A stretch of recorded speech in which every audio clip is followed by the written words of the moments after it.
Sawa sawa. The link iko kwa WhatsApp group if you want to share it with somebody of this one. Tuna stream from Telegram. So we are doing it through Telegram. So if you want to share it with someone, you can do that. So chapter 1 verse 1. These are the names of the sons of Israel, that is Jacob, who moved to Egypt with their father, each with his own family. And last week we mentioned actually kwamba in the Hebrew, the first word of this book ni and. It should be a continuation of the book of Genesis. But sisi, I think it's good that we also have a break so that watu wakuwe na kitabu ya Genesis imeisha.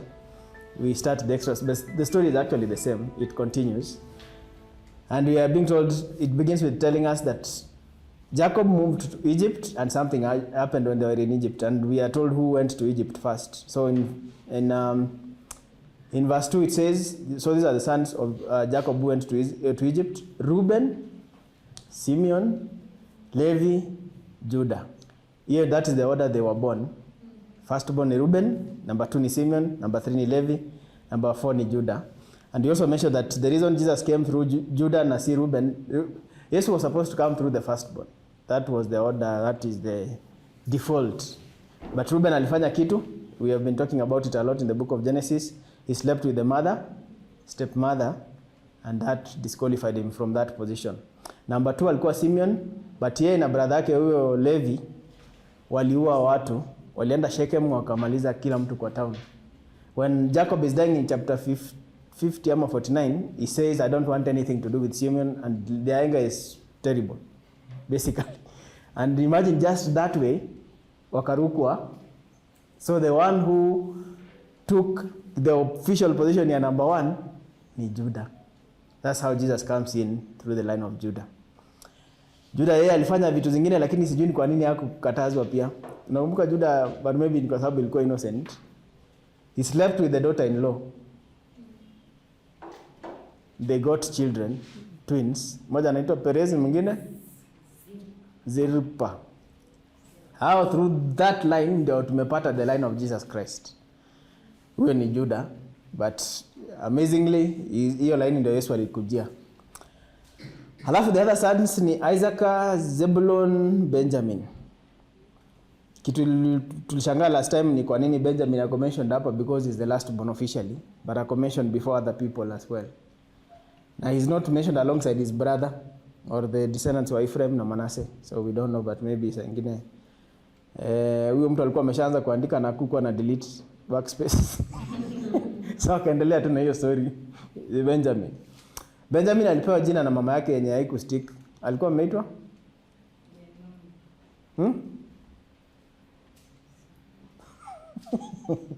mama yake akidai alimpea jina na ilikuwa jina ya uchungu. Baba yake akakansel akasema never. Huyu ni Benjamin. Ben ni son of, kwa Kihebrew ni kama bin Laden. Ben. Sasa kwa Hebrew ni Ben. So ni Ben Yamin. It's not the son of Jamin, but it can Jamin right hand. Hii mkono inaitwa Yamin kwa Kihebrew.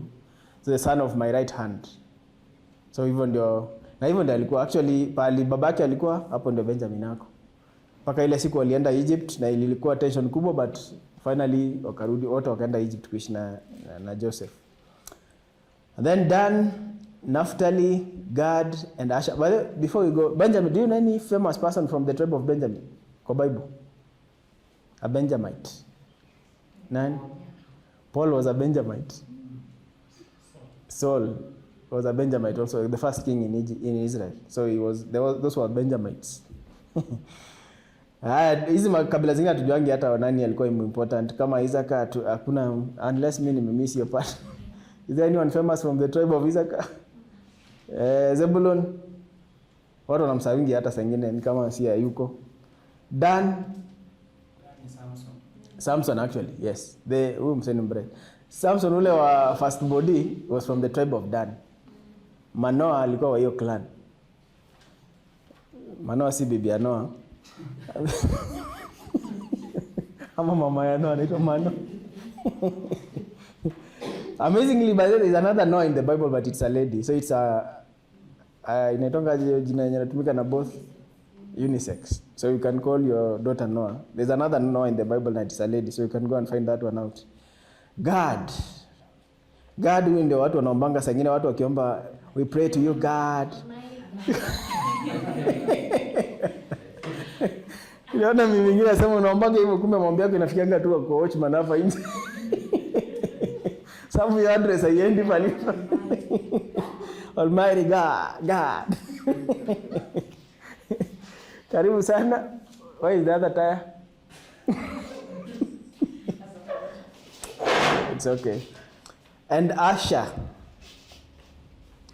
So Asher, kuna mmoja, one of the famous people wa New Testament alitoka tribe of Asher. Nani anakumbuka? There's someone in the New Testament from the tribe of Asher.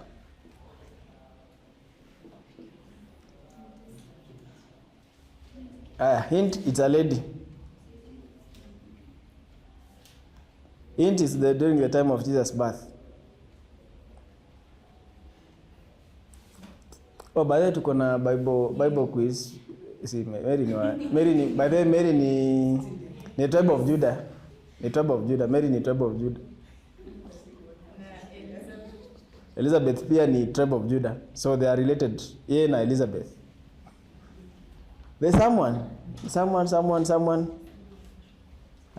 Ule mother alikuwa kwa temple wakati Yesu alikuwa ameletwa kuwa dedicated, alikuwa anaitwaje?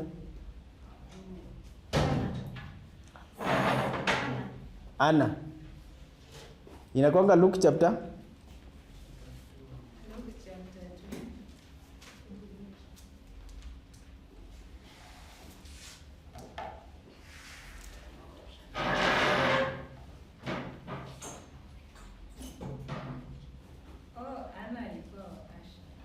Umepata sasa? Verse 36.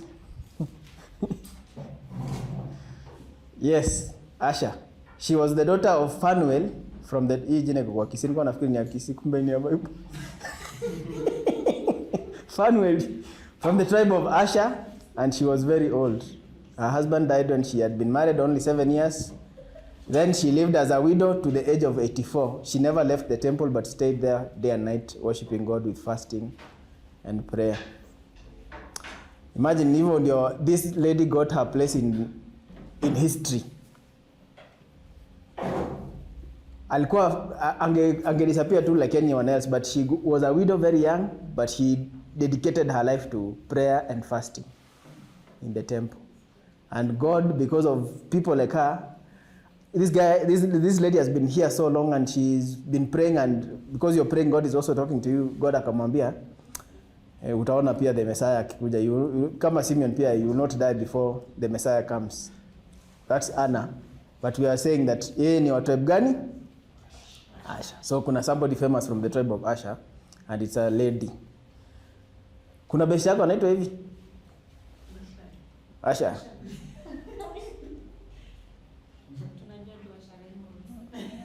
Yake walipimpa wakaweka yu. Wengine ni wayanga wajui Asher Raymond. Habari sasa? Siku mingi. Karibu. Verse 5, in all, Jacob had 70 descendants in Egypt, including Joseph, who was already there. And we mentioned that the Septuagint version of the Bible, which is the Greek version of the Old Testament, mentions 75 descendants in Egypt. For them, what they did is the children of Joseph were counted in it, and probably the other younger people. Actually, Joseph got married earlier than most of his brothers also.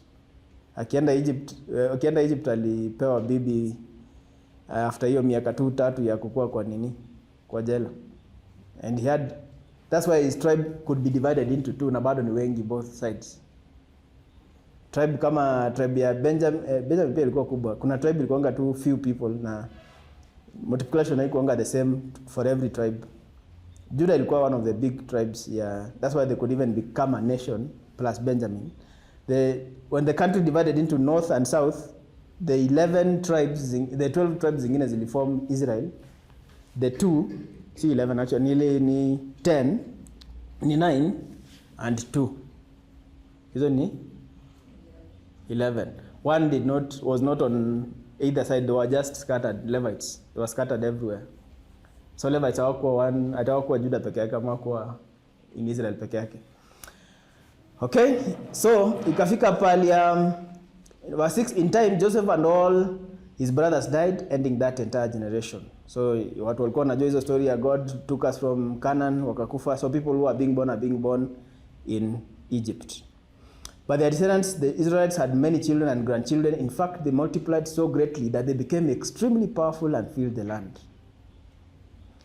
These are a tribe of 75 people wameenda Egypt. After 400 years, there are over 3 million. Unaweza fikiria hiyo ni fast, but Kenyans actually tuko na hiyo record. Do you know how many we were during independence? 1963. We were 7 million. Kenya yote. Sasa tuko? Walikuwa wamefikia hizo msituni. Kufikia msituni gani? There were some people still in the forest. Hawakufikiwa, but at least when by the it was a requirement that you register for your hut. Kama uko na room na kanyumba ka hut, ukonga na tax. Kwamba uko na nyumba kwa government kwa land ya Queen. Mnajua hivyo? Kulikuwa na hut tax. Ile kama umetengeneza nyumba tu, ukitengeneza nyumba kuna tax ya hiyo nyumba umetengeneza. Hapo kwa nyumba kako kama tope because you have built it on land yenye ni ya Queen.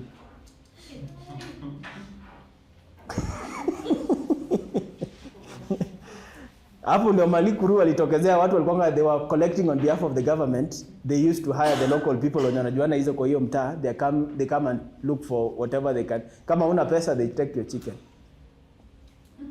Ama kondoo, ama kama umekaa siku mingi wanachukua ng'ombe yako because you're not paying taxes. Halafu watu wanataka kwenda England. Halafu watu walilia Queen alikufa, si ndio? Huyo ndiye alikuwa na pay, tulilipa tax yetu kwake. Well, the descendants, the Israelites had many children and grandchildren, so they grow from. But notice also Kenya in the 70s. Actually, Kenya was in the World Guinness Book of World Records, the highest birth rate ever. 7 point something children per woman. So tulikuwa tumejua hii story for. And it's good for people to multiply. Mtu asikudanganye, never hear listen this story ngine ati we are too many of us. If you can get children, tafadhali kuwa na watoto as many as you can, if you can. Sawa? Unasikia Alex huyu amesema yes. We are the ones who grew up tukiambiwa family planning. So ka family ilikuwa represented kwetu ni ka family ka baba na mama na mtoto msichana mdogo na mvulana, hao wametosha, si ndio? That's not multiplication. Actually, it's you're replacing the mother and the father. So mjaongeza kitu yote duniani. Yes, Mungu alisema multiply, not add. Church ninakuwa added to. He added the numbers. But birth ni multiply. Factors, kuna factors hapo ziko involved. Inafaa kuende kijaa mbio.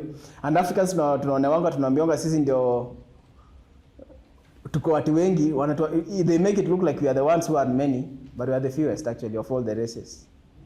We are the fewest. Tulifika 1 billion juzi. And we mentioned also last week kwamba currently the most populous nation in the world ni India, si China. China imekuwa overtaken. So in this world, Indians are the ones who are ruling. They are the ones that God loves. Kwa kila mtu mmoja hapa duniani, kwa kila 7 people, one of them is an Indian, the other is a Chinese. Sisi wengine ni hao. And we should multiply. Tafadhali tusiambiwe any other. The reason China is a superpower is because of population. Ni population tu. Hiyo ndio sababu China iko na superpower. Imagine if you have a market of 1 billion people, you don't need anyone else. If you come up with a product, already there are 1 billion people who can buy it. Hapa Kenya tuko ngapi? 57. Chai yetu yenyewe hata tukijiuzia hata itaisha. Kenya afadhali, imagine nchi kama Burundi. Afadhali Burundi wako na I think 4 million ama kitu kama hiyo. Namibia, a country that is bigger than Kenya, iko na 2.5 million people. 2.5 million people.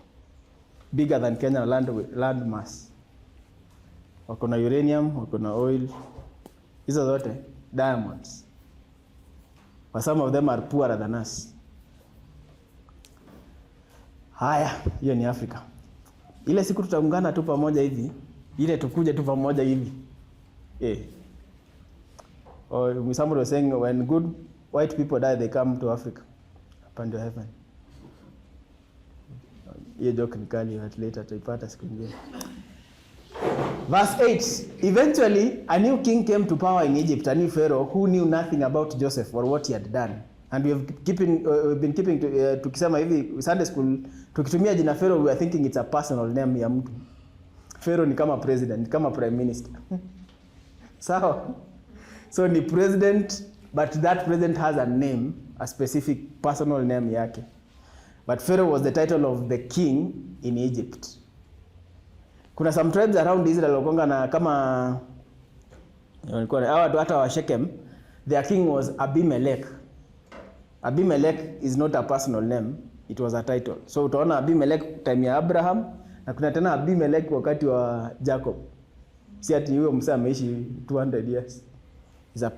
Hiyo ni title tu. So Pharaoh was na hii jina kwa Kiswahili inasomwa aje? That's the way the Egyptian used to say it. But kwa sababu ni American sisi ni Pharaoh. He said to his people, look, the people of Israel now outnumber us and are stronger than we are. Imagine they got to the point where they were more than the Egyptians.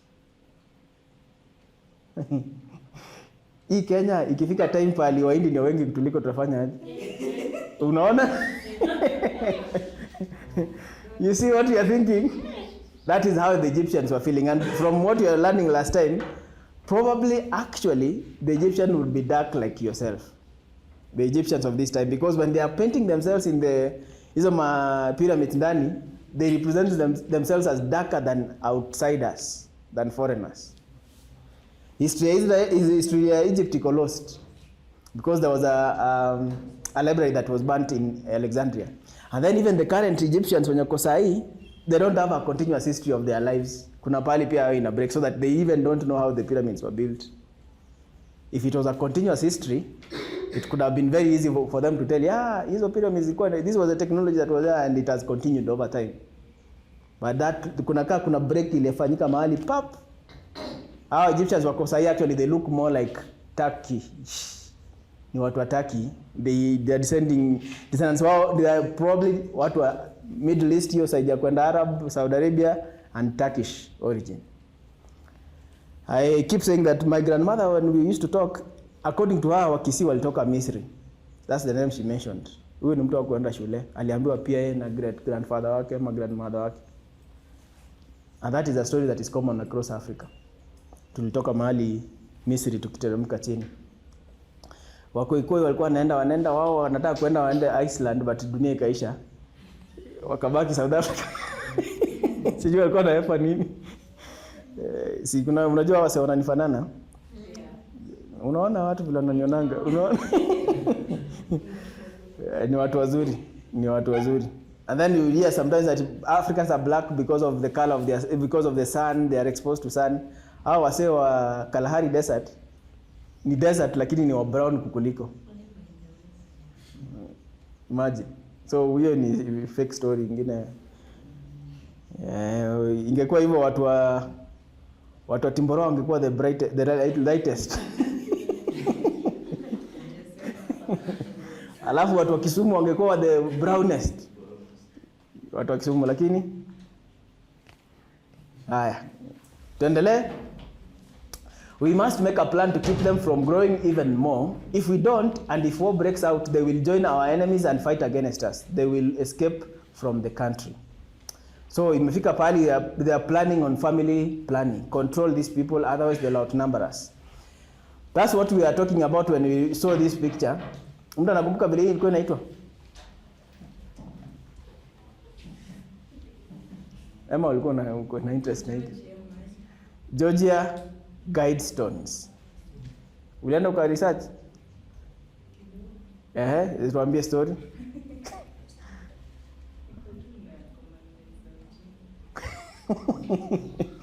So these stones, somebody went and put them in Georgia, huko America, and they have interesting commands on them.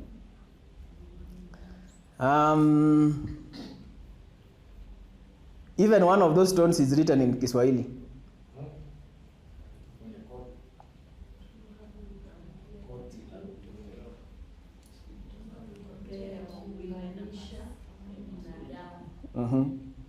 So ile siku utaenda America, ukijipata Georgia, tafuta inaitwa Eldoret County, hizo ziko hapo. Zinaitwa guide stones, Georgia guide stones. It looks there are people somewhere, is in the laws, this is what those laws says. Number 1 is interesting, maintain humanity under 500 million on all the countries, in all the countries. Basically, some human beings, we are too many of us by 6.5 billion. So if we can get a way of eliminating mpaka wabaki 500 million, tutakuwa tumeachieve balance. Then the earth will flourish. Interestingly, Bible, by the way, when the Jews were getting into Canaan, God alisema, I will not allow you to conquer everything at once. Otherwise, mkikonga kila mtu, itafika pahali you can't live everywhere, and then the wild animals will become so strong they'll overpower you. Watu wajafigure hiyo part out. 500 million, tumesema sahi India ni 1 point. So kama wanataka kuua Wahindi, waanze na Wahindi 500 million, alafu pia ukiaua Wahindi 500 million, hawa tu peke yake ndio wanafaa kubaki. But you can also see, wakianza ku-eliminate, they'll start eliminating by those who are not most productive according to them. Africans, na disabled people, na Africans, we consume, we don't produce.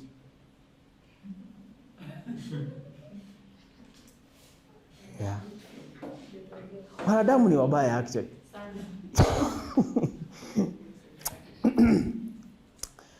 I think you can get, unaweza kuwa na stress until usome Psalm kama hii Psalm number 2.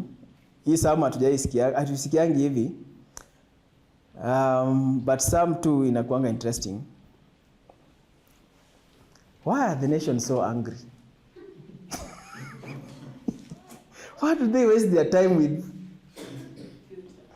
futile? Man plans and God laughs. Ndio Psalm. The kings of the earth prepare for battle. The rulers plot together against the Lord and against his anointed one, against Jesus. Let us break their chains. You Kristo ni chains. Will let us free ourselves from this Bible thing, they cry, and free ourselves from slavery to God. But the one who rules in heaven laughs. The Lord scoffs at them. Imagine kama auntie umekanyaga aunt kwa mguu, alafu hiyo auntie imekuzushia nitakuchapa, unafanya nini? Kwanza hata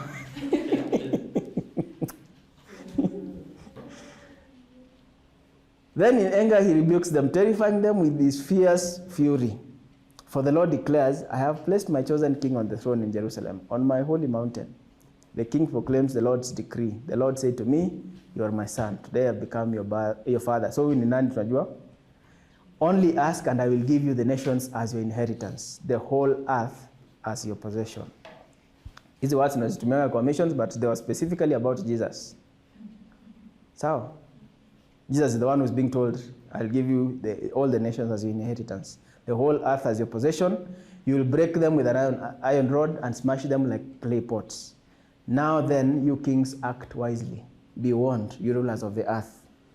Serve the Lord with reverent fear. President Ruto, President Biden, serve the Lord with reverent fear and rejoice with, submit to God's royal son, Jesus Christ, or he will become and he will be destroyed in the midst of your activities. For his anger flares in an instant, but what joy for all who take refuge in him. Our human beings, they think because God has been quiet all these years, he doesn't exist. He says something like that in the book of Isaiah, kwamba, have I been so silent mpaka mnafikiri he exists? He exists. Na atakujia tu. Atakujia watu wake na atakuja put things right through Jesus Christ. So the Israelites wanna grow, then it's a blessing from God. Now we remember when we were finishing the book of Genesis, we said God wanted to create a nation out of the family of Abraham, but he knew that our wanahitaji attachment. They also need to see how a nation works. So akasema, which is the superpower in the world? Egypt. Let me take these people to Egypt and let Egypt become an incubator for them to become a nation. He even allowed Moses to akue kwa palace, akue trained in everything about governance. So that when they need a leader, huyu leader atakuwa ready ku lead watu wake out of that country. So God alikuwa amesha make plans way ahead of time. Wasema Moses alikuwa 40 years in the palace, but he also took 40 years again in the wilderness to learn how to be humble, how to be a servant. Hiyo alikuwa ni how to be a leader in the palace. Halafu 40 years ya kubalance hiyo, how to be a servant. Unaweza imagine mtoto wa Uhuru Kenyatta atolewe State House, alafu aende pali yeye ni shepherd. Hiyo ndio paka ame give up 40 years. Unajua 40 years hiyo ni mimi. Tangu nizaliwe. Alafu Mungu akona a very good way. We think God kama unatuma Moses, mtume wakati yako 40 is strong. Mtume aende aleta watu. Mungu anangoja mpaka Moses anakuwa 8 years. Anasema, "Hey Moses, I have an assignment for you now. Endea watoto huko Egypt." So sangine nafikianga tumempangia Mungu by this time nataka ukue umefanya hivi na hivi. His timing ndio best. Timing yake ndio the best for sure. Now when Moses goes there, he is now ready. Sahi ameshakuwa humble mpaka Mungu later anasema there is no meeker person than Moses. He is the meekest of all the people that you can have in the world. Wale unajua watu wameona wanaweza understand. Ukue shepherd wa father-in-law wako, hiyo ni madharau.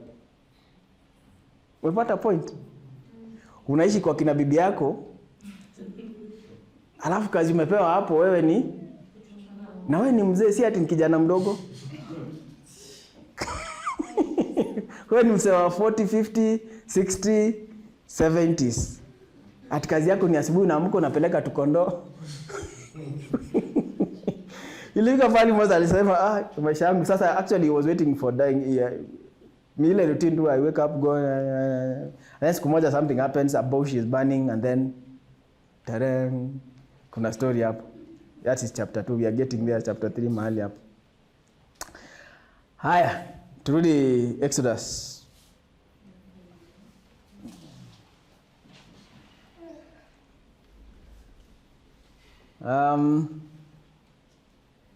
So verse 10, we must make a plan to keep them from growing even more. If we don't, if war breaks out, they will join our enemies and fight against us. Then they will escape from the country. So the Egyptians made the Israelites their slaves. Hawa watu hawana kazi, so ndio wanazaana hivi. Wapee kazi, ongeza kazi kabisa, wakue busy kabisa, waache kuzaana. They appointed brutal slave drivers over them. I worked kwa factory moja hapa town. Kama hujai work kwa factory ya Muhindi, haupati point poa.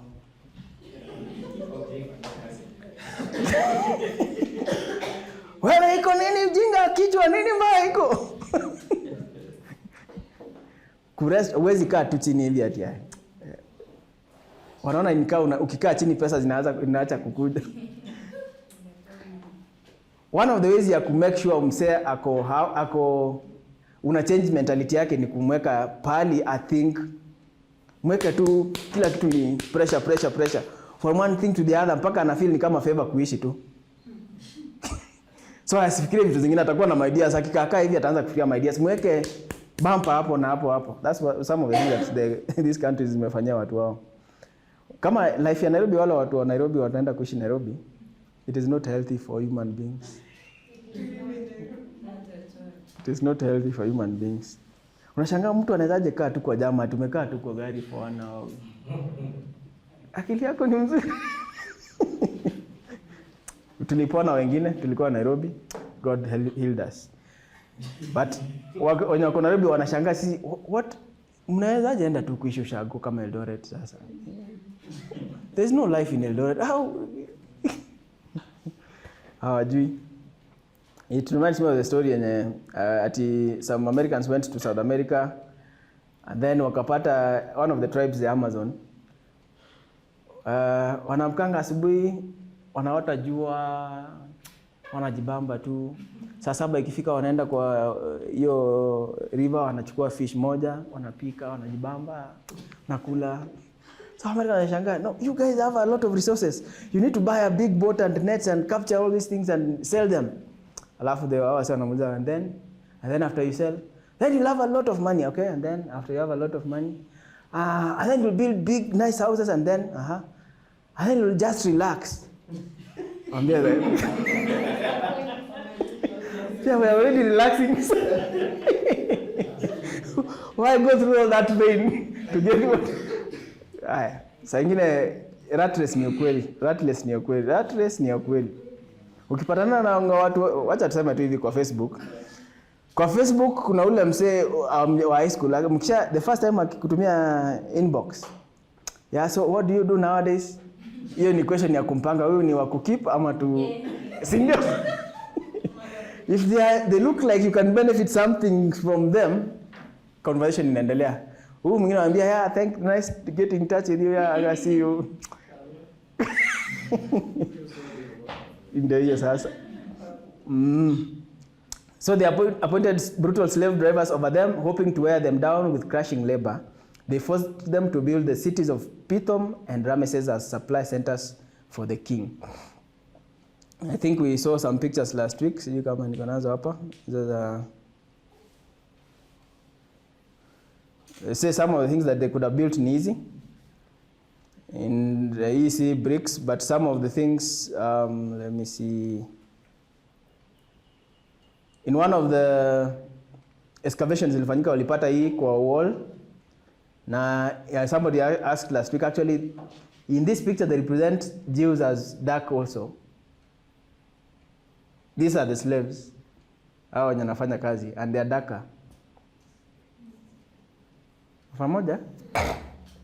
Haya, kuna watu wa Rastafari na wakinisikia hivyo watasema Jesus was Haile Selassie. Wapi ingine?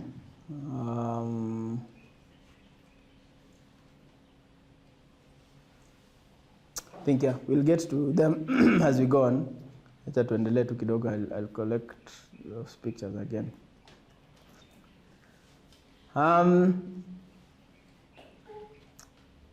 Verse 11, so the Egyptians made the Israelites, verse 12, but the more the Egyptians oppressed them, the more the Israelites multiplied and spread, and the more alarmed the Egyptians became.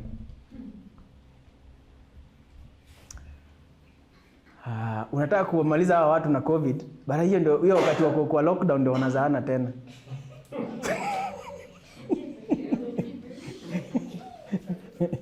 Sijui hizo graphs zinakuanga kwa maternity zinaenda aje hii 2021, 22 hivi. Kuna kaongezeko kameongezeka mahali. Amen. Mwenye alikuwa anataka to reduce pole. Especially we Africans, walikuwa wamesema Africans, we are very afraid for Africans. When this COVID gets there, we are sure the people will be on the streets dying and all that. So Mungu wetu ni nani? Mungu wetu ni mkubwa. It is God mwenye to protect. And the more wanaendelea and they spread and the more alarmed the Egyptians became. Wanashangaa, wase plan yetu work. Our plan is not working. So the Egyptians worked the people of Israel without mercy. Ongeza hiyo story. They made their lives bitter, forcing them to mix mortar and make bricks and do all the work in the fields. Mix mortar. Unajua kazi pia hizi ni watu wa town wanajifanya kazi ya mjengo. Si ndio? Unaona watu wa mjengo lakini ama ni anakuanga invisible kwetu sisi. Huyo msee anafanya hiyo kazi yote alafu analipwa how much?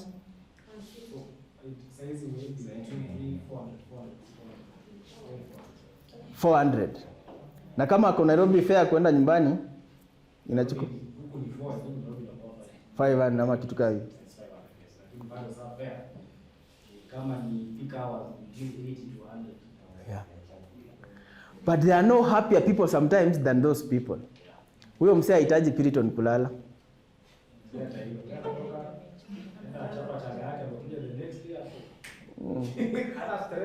Na lunch anakula tu githeri yenye Chapati madungu. hizo.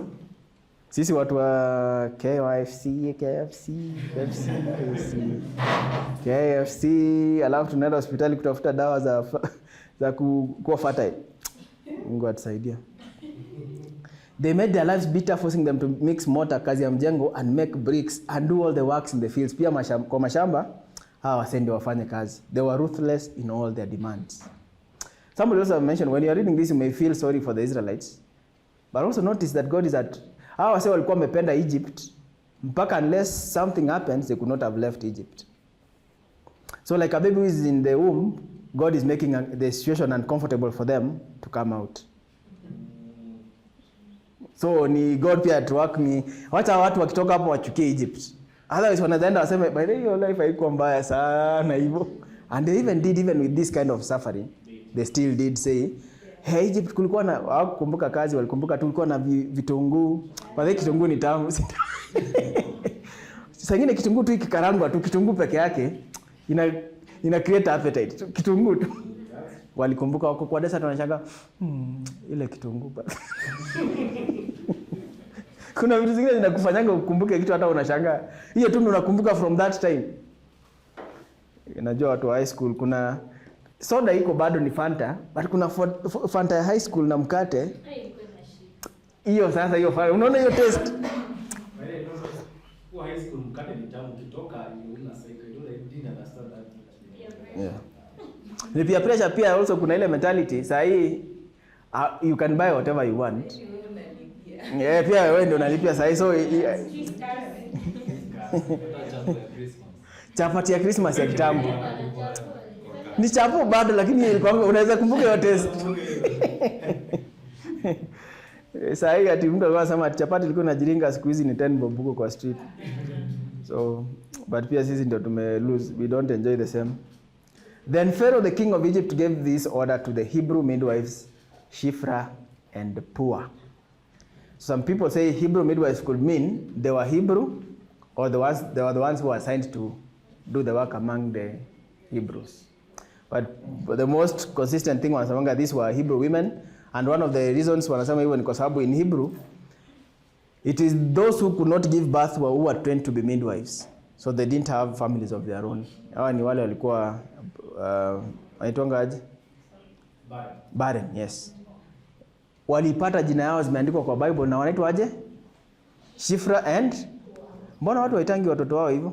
I know someone mwenye alitambua tu Shifra. Okay. Yeah, at least kuna hope. Pua kwa Kiswahili hapo watu watamtekelea, but so Pua with a H atakuwa na insist hivyo.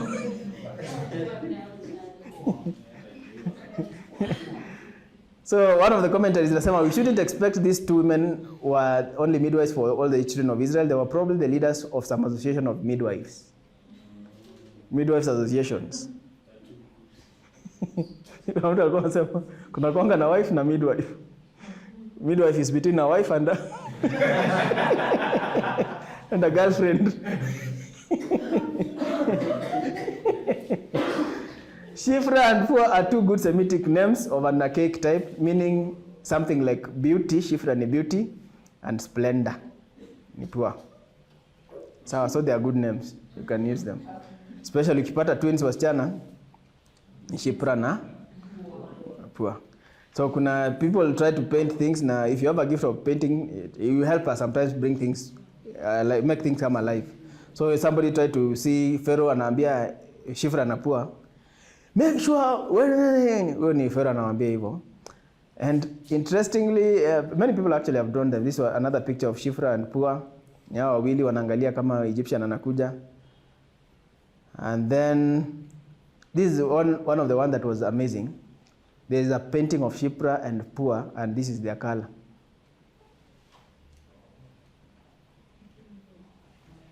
This is Nakumbuka sikumbuki pale nilitoa. It's one of the photos paintings yenye imefanyika na Hii jina mtu aliongeza tu Shifra and Poor juu. But it's, I think one of the Eastern Orthodox Church mahali wamewapaint hivyo. So because they feared God and did what God wanted rather than fear the king, they have their names in the Bible. They have their names in the book that is the book of life. It's the same na sisi. If we do what God wants, hata kama king and it means we can be killed, our names will be in the book of life. Amen? Amen. Okay. So wakaambia verse 15, gave this order to the Hebrew midwife Shifra and Poor. When you help the Hebrew women as they give birth, watch as they deliver. If the baby is a boy, kill. If it's a girl, wacha ishi. Siku hizi ukienda kwa pali adoption inafanyika, maboy wanakuanga wamebaki hapo. Wasichana wako wanangoja msichana, kuna line ya watu wanangoja wasichana. But maboy wako kwa hiyo home bado wanangoja adoption. Kwa nini? Has a big culture, but also now if you are a man and you are adopting a boy, in most men it does not augur well. Si wako. Si wako. And there's that one where you always feel, even give an example of an experience. I remember in the family, the father passed away, did not leave anything to the daughter, left the son and the other woman everything. Is that lineage and strong belief in the boy child from the father, that traditional. Now if the son is, if that boy is not yours, there's more stigma in society towards that. Any tradition? Yes. It's not only African, even in the other, like even I think in the Israelites, even in the others, there's a very strong. The boy, kama una boy hauna watoto. Yes, exactly. It goes the world over. Because even in China, the one-child policies, when they were given options of choosing, they chose to have boys. Now you find the population of men is higher in China than women. Hakuna wasichana wanakuja watu kwa Thika Road. Yes. When you read this, tukisema your story, notice now that you should appreciate mtu kama Joseph, the father of Jesus, Joseph wa Mary, si ndio? He raised Jesus. Huyu si mtoto wake. Si ndio? Kama it was easy for him kwa sababu ni mtoto wa Mungu. Alipata dream. Haya. Alishtuliwa ndio atake care. Notice also kwamba God hakuanga na provide miraculously. But Joseph had to do the work to feed the family. Na wewe ni mtoto wa Mungu na take care of.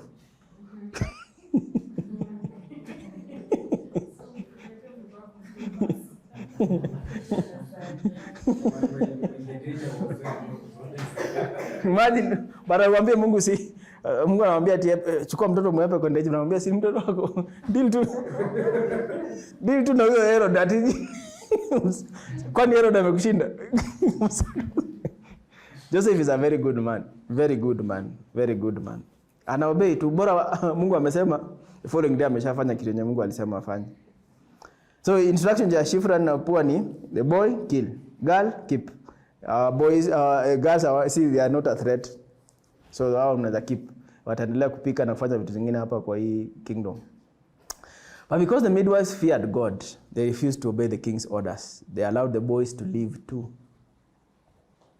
So king anapata habari kwamba bado kuna maboy wako 1 year 2 years, kwani tulivana order 2 months, kuna mtu wanani hapa alizaliwa juzi na bado ni boy.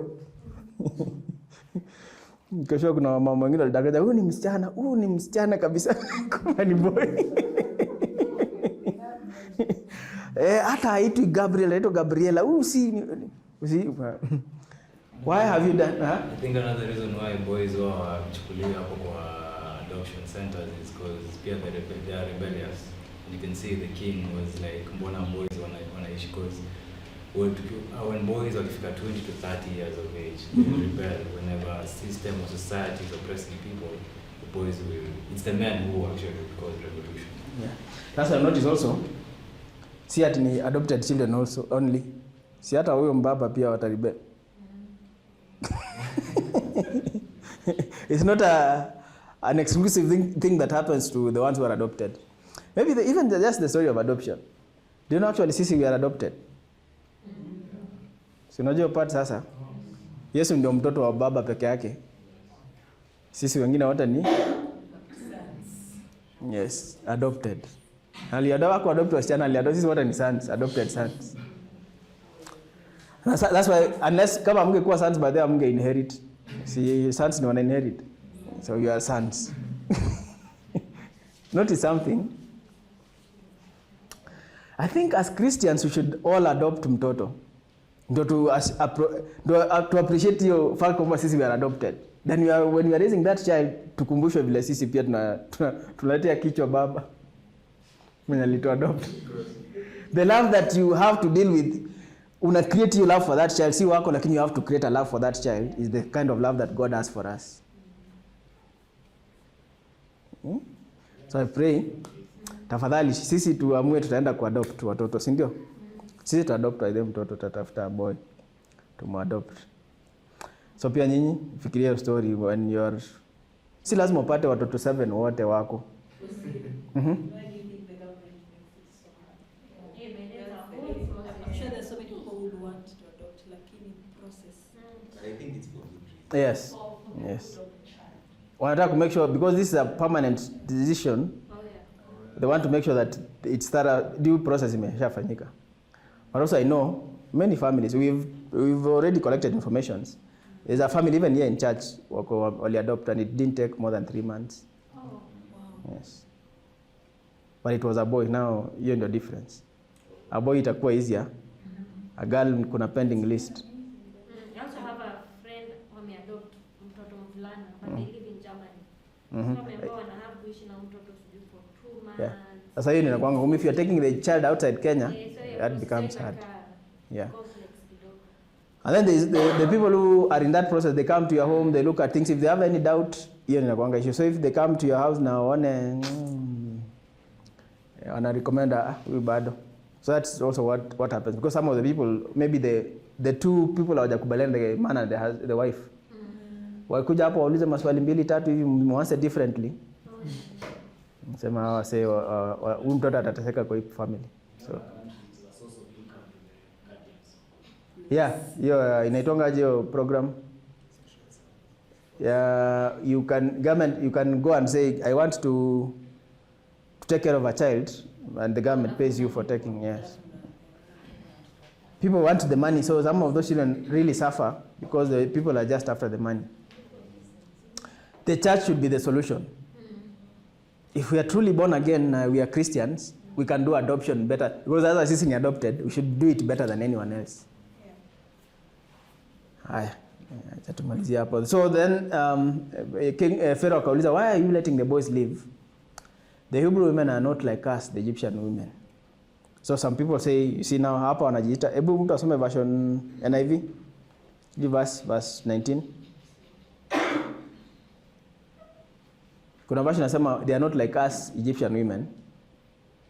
The midwives answered Pharaoh, Hebrew women are not like Egyptian women. They are vigorous and they give birth before the midwives arrive. Ni Waluya. But there's a version, I don't remember which one, that puts Shifra and Pua as Egyptians, which will also make a very big difference. They feared the God of the Israel so much that they did what was right, even against their own traditions. But let's just take it the way it is now. The Hebrew women are not like Egyptian women. Egyptian women ni watoto wa town. The midwives replied, they are more vigorous and have their babies so quickly that we cannot get there in time. Kabla hospitali zikuja unaweza fikiria watu walikuwa wanakufa wote kwa sababu how can you do how people get to give birth, but how did people give birth before hospitals? I asked her how did they end up taking care of children who were born prematurely traditionally. So what they would do, this is in Kalenjin culture or not, and she said a baby would be wrapped in banana leaves. And then they'd they'd dig a hole, wanawasha moto, alafu wanangojea mpaka jivu ikuwe mingi. And when it's warm and then there's that insulation, the baby is put on top. Yes. That's I found that very interesting. Maybe our great grandfather alifanyiwa hivyo na uko hapa tu sahi. We think without the modern technology would have disappeared, but there was something that was happening even here in Africa, that we have people, kulikuwa na malaria na hizo magonjwa zingine zote, but people were still surviving. And watu wanakuanga born before time, watu wa 7 months, I think kwa CV wanafaa kuandika I finished tasks ahead of time. Na best yangu ulikuwa na njengi watu hivyo. I was born at 7 months, so if you give me a task, I finish it 2 months before. So that is a description, but this is not very accurate. These people are hiding the real story. They are just saying, they are giving an excuse for why they are not killing the women. They were not that different between the Egyptian and the Hebrew women. And so God was good to the midwives. God anasikiza tu conversion. Hawajui hizi conversion happened to palace huko, but God in heaven listens. And what did God do?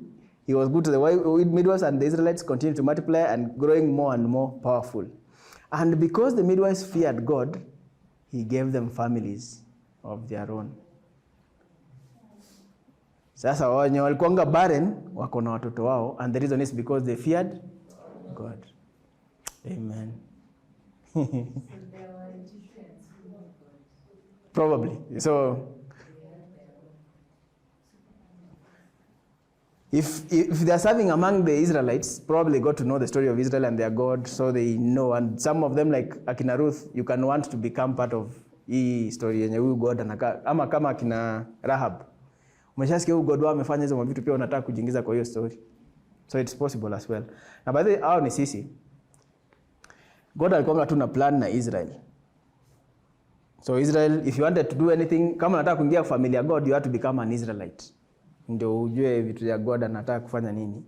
But when Jesus came, we are now grafted in, vile pia ni Galatians nasema ni Romans.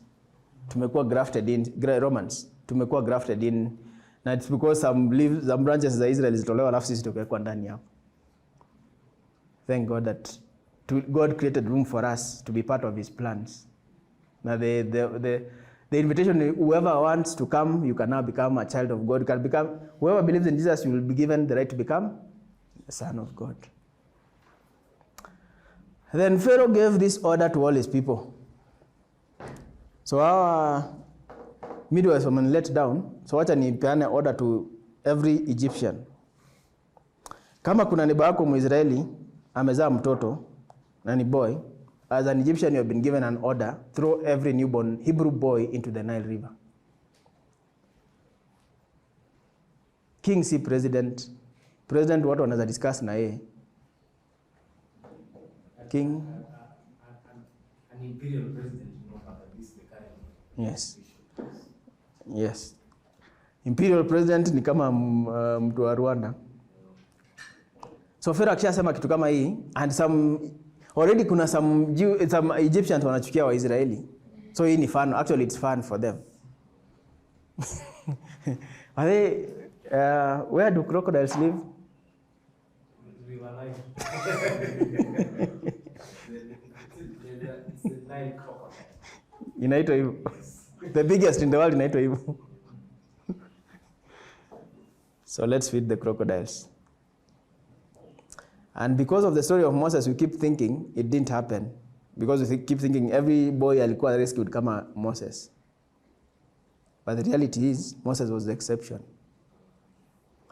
Like Jesus, probably Moses did not grow up na age mates wake kwa Bethlehem. Nakumbuka Yesu 2 years and do. So Moses hakuwa na age mates wake wa Israeli at least. Sababu wote walikuwa food for the crocodiles.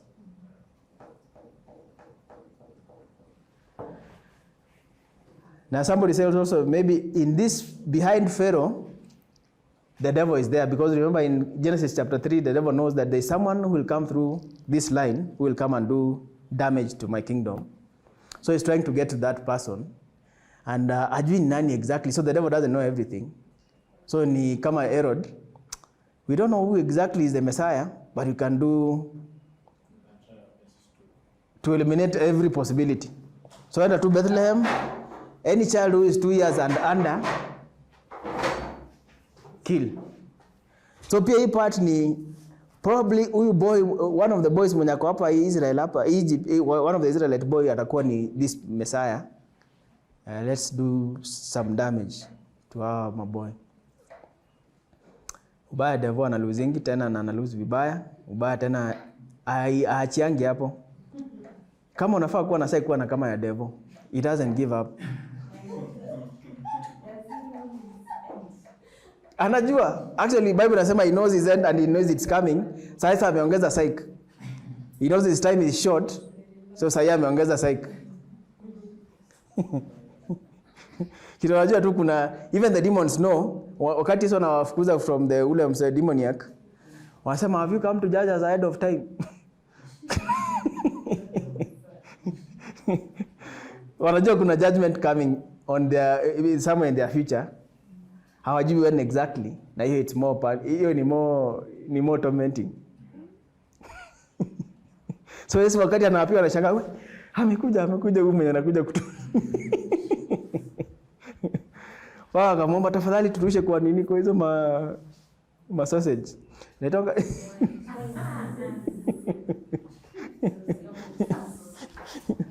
sausage ni tamu by the way. Kwanza hizo pork chops hizo zimekatwa hivi kuna watu wakuli kwa sababu ati Yesu alirusha mashetani kwa hizo ma pigs. Hao walidon wote. Sasa nashanganga kwani walienda kwa maji tena wakarudi nje.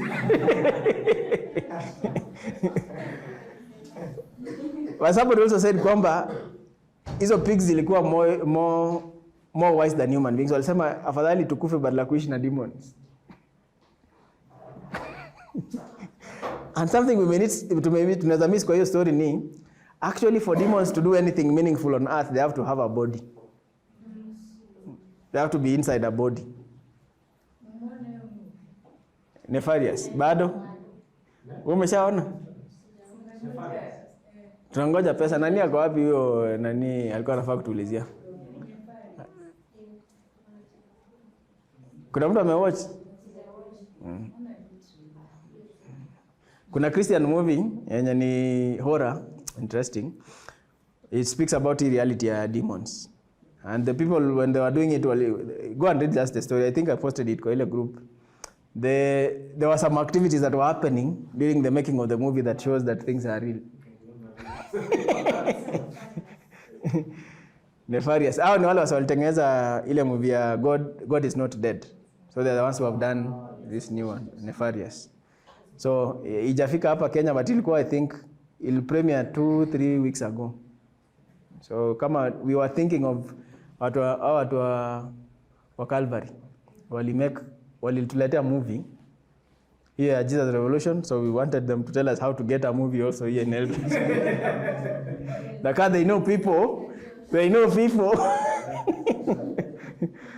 And some of those movies can never be shown because some people don't like Christianity.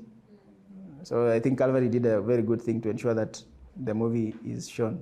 And it's a very good movie. Kama jana hiyo the Jesus Revolution, awesome. It's how the Calvary Church began. A very good story. Nefarious. No. Hii ingine si hao wasa God. Hii ni unajua Greg Laurie anaitwa hivyo huyo mse? Laurie. Ni Laurie Kuna huyo preacher wa church yake inaitwa The Harvest. Hiyo ndio church yake na ni story hiyo movie ni story yake and it's awesome. Ni about the hippies in the 60s 70s hapo. Okay, so hiyo ni chapter 1 imeisha. We thank God at least we've moved. River Nile, wale hawakuwa, let's look at a picture, some pictures just also wale, hii ndio picha nilikuwa natafuta. The slaves are the ones that are below. The slave masters ni hao wako juu. What color are they? Yes. Hawa ni Egyptians wanajichora. Si ati mimi niliona nika-edit hii picha nikatengeneza na AI.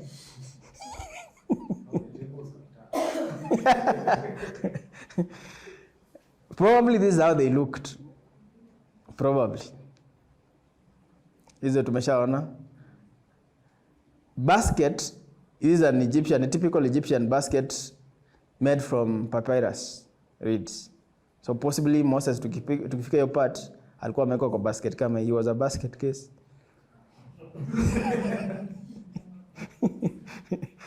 You also we mentioned this thing. This is a flag. It's called the corn flag. Conlang flag. Conlang.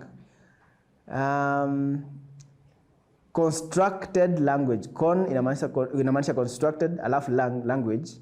The people are working on a uniting language for everyone in the world. And after one language, yenye itakuwa English, ama it can incorporate English that everyone in the world will be speaking it. If this hii ndio flag hiyo, hii ndio symbol, the logo hiyo project. Hii inakukumbusha nini? Tower of Babel. So these people know the Bible. They want to take people back to Babel. You can Google your story pia later when you have time. Then hii picha I think tuliona.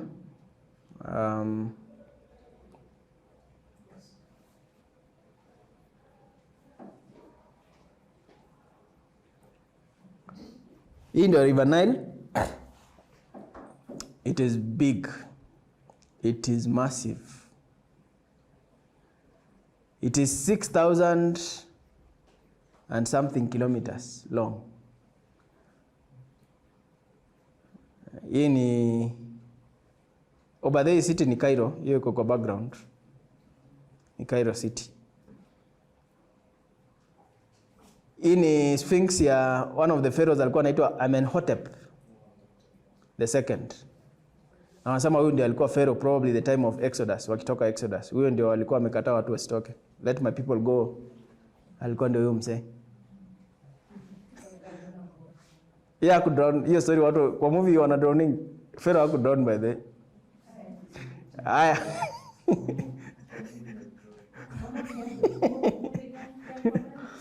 Alafu in one of the paintings in the pyramid, in one of the most of the time this one won't be shown. The lighter ones are foreigners, the darker ones are Egyptians. And this is they themselves drawing themselves. When they paint, when they are painting themselves as darker.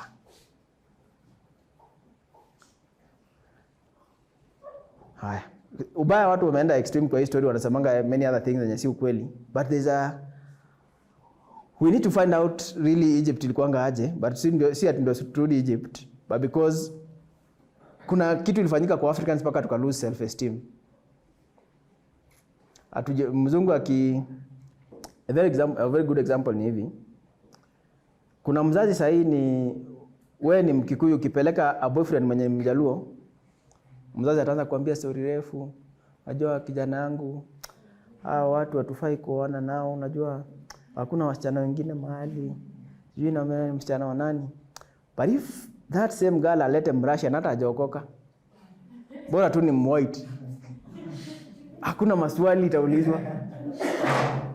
Hawataki kujua, bora ni hata ukileta tu Muhindi anakaa brown kidogo, hawataki kujua, bora uko who ni lighter than us, and they should be better than us. Shindwe sana. And somebody alisema kama Yesu, if Jesus was sent to Egypt aende kuwa hidden, hii ni wale watu wanakuanga extreme. Hawezi hide kama mtoto ka brown kwa watoto wa black.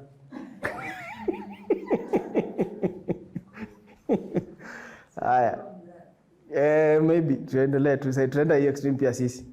Tulikuwa tumemention huyo msee last week. Mnakumbuka jina yake?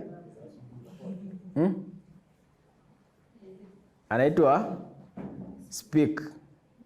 John Speke. Wakati mlikuwa GSC mlikuwa mnasema John Speke. Yes, he's the one who discovered the source of the Nile.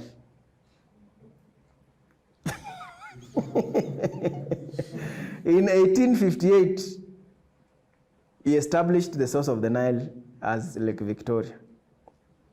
Siku hizo wameedit hawasemi he discovered, wanasema he established it as the source of the Nile. One thing ningependa kuona ni tumechange majina za hizi maleki zetu zingine. Hiyo si Lake Victoria. Ilikuwa inaitwa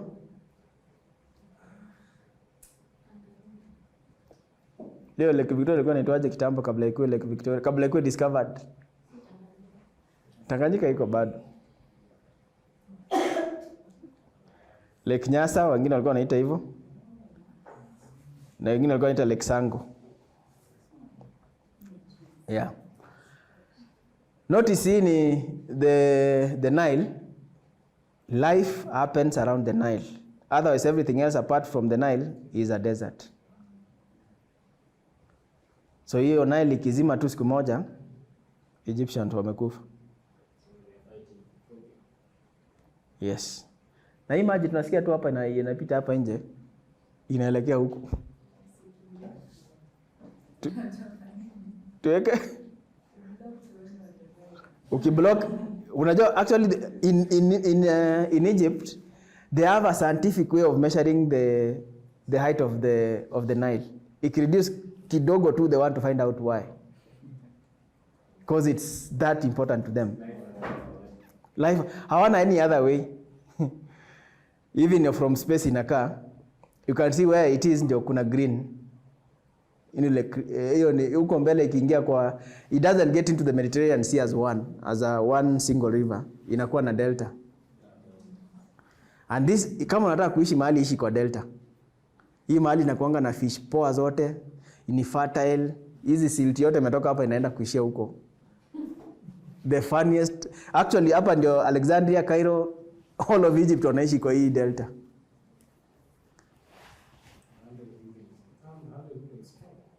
Yes, pia wamefika 100 million. Most of them actually, very few live away from this delta hiyo huko mbele huko juu. Hii ni papyrus fragments, na we said last week kwamba it has a record of household slaves. So mtu alikuwa ameandika jina za slaves wake. And then wanasema some of the names here are Hebrew names. This confirms that actually Israelites were slaves in Egypt. So historically, there is archaeology that has happened, and it confirms this was excavated in Egypt, meaning that there was somebody in Egypt mwenye alikuwa anaandika slaves, the names of the slaves, and some of the slaves were Israeli. Some people want to deny that Israel was never in Egypt, but things like this ones confirm that reality. If you go to Brooklyn Museum, this is one of the things, one of the exhibitions you will see in that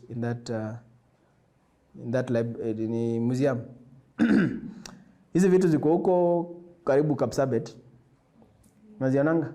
Pali mahindi na chomo hapo juu. Ndio? Zinaitwa aje? Papyrus. It is from papyrus the name paper came. The first papers kama hii imetengenezwa na papyrus. Quill. Inaitwa aje ile kitu? Quill ama? Feather fulani. Feather actually inakuanga na ka space, feather yote tu inakuanga na ka space unaweza finya hivi kama syringe ichukue something inside. So there were specific ones that were meant for writing. Na shida ni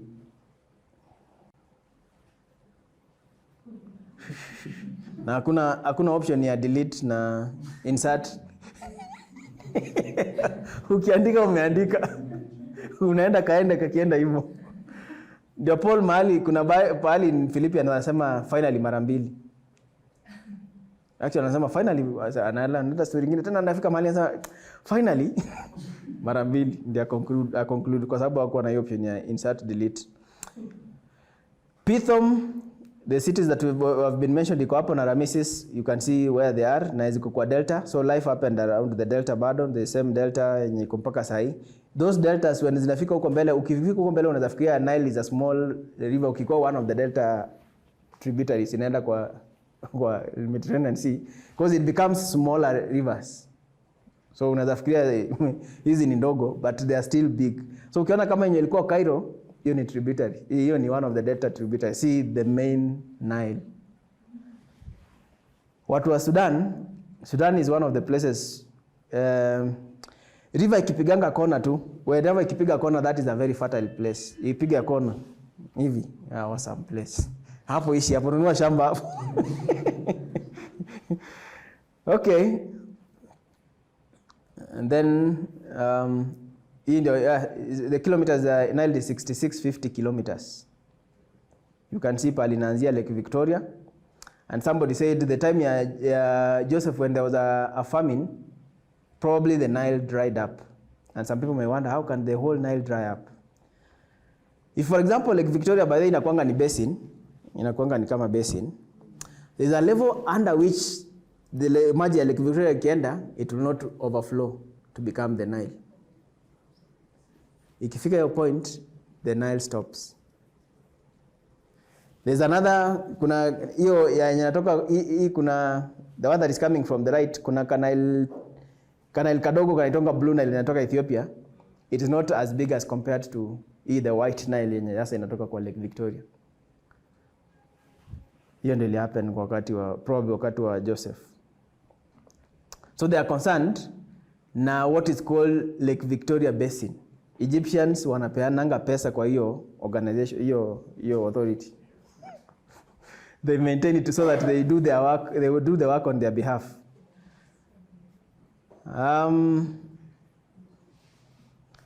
So hii pia ni another dimension ya River Nile in Cairo. So you can see now this is just one of the one that is getting into the Mediterranean Sea, but you can see it's big still.